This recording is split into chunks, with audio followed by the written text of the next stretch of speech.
हे बघा आम्ही आलोय नाणे घाटात आणि समोरचं काय दिसत नाही, एवढं धोका आहे. हे बघा फक्त जवळचा माणूस दिसतोय आणि समोरचं काहीच दिसत नाही, फक्त रोड जवळचा दिसतोय. बाकी सगळं धोका दिसत.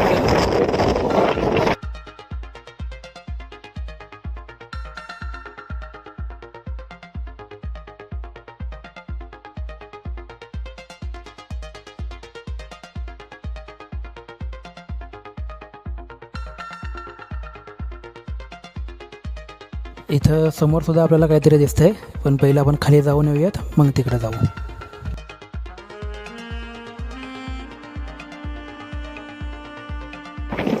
हे बघा हे नाणे घाटामध्ये आपण खाली उतरतो आणि इकडनं सरळ सरळ खाली उतरायला आहे. खूप घसरला बाहेर प्रयत्न करूयात खाली जाण्याचा.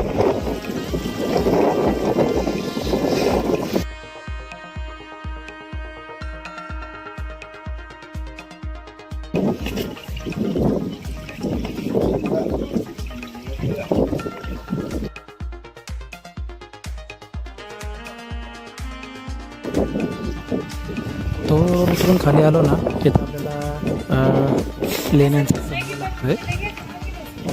ह्या 7 वाहन काळातील लेण्या आहेत आणि सुरुवातीलाच आपल्याला इथं मारुतीरायाची मूर्ती पाहायला मिळते. पडक्या अवस्थेत आहे सध्या ती.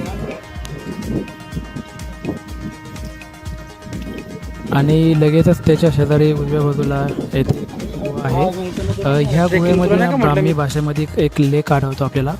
आणि ह्या गुहांमध्ये 7 वाहनांचे वंशजांचे पुतळेसुद्धा आहेत. सध्या त्यांचे फक्त पायाचा अवशेष शिल्लक राहिलेले आहेत. मौर्य राजानंतर सत्तेत आलेल्या 7 वाहन राजांनी हा घाट खोदला. या घाटात 7 वाहनांनी एक लेण्या तयार करत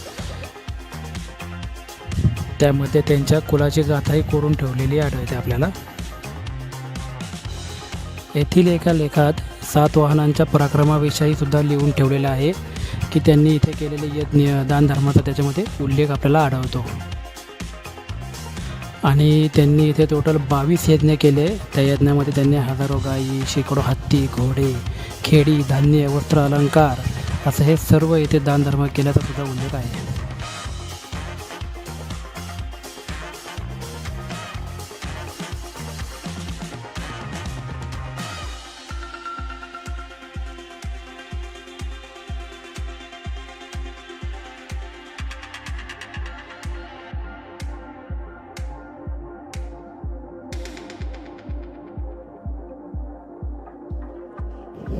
नाणे घाट आणि हा तो रोड चालत यायचा नाणे घाटाचा. बघा येत नाही, एक जण येतोय चालत, दिसत पण नाही, तो एवढं धुकं आहे. बघा इथं वरती जायचं आपल्याला.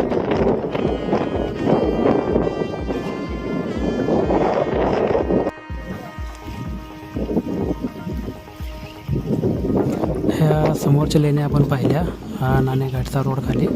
आणि याच्या उजव्या साईडला सुद्धा हे बघा, या साईडला अर्धवट कोरलेलं काम आहे. अर्धवट कोरून ते सोडून दिलेलं आहे.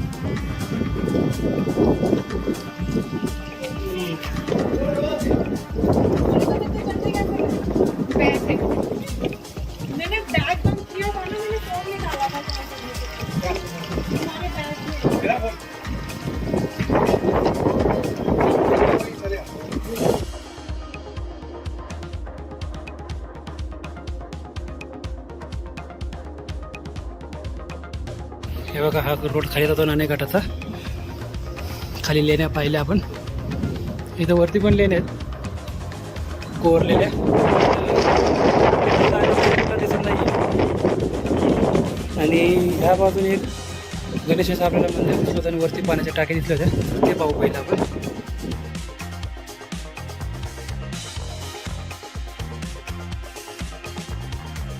हे बघा दोरा अंजन आपण पाहिला. इथं खाली नाणे घाट. त्याच्याच ह्या बाजूला आहे ना, इथं गणपती रायाची मूर्ती आपल्याला लांबणं दिसली होती. हे बघा गणपती बाप्पा मोरया. गणरायाची मूर्ती आपल्याला दिसली. खाली पाणी, खेकड, पाण्यामध्ये खेकड आहे. आणि गणरायाची मूर्ती अतिशय सुंदर अशी.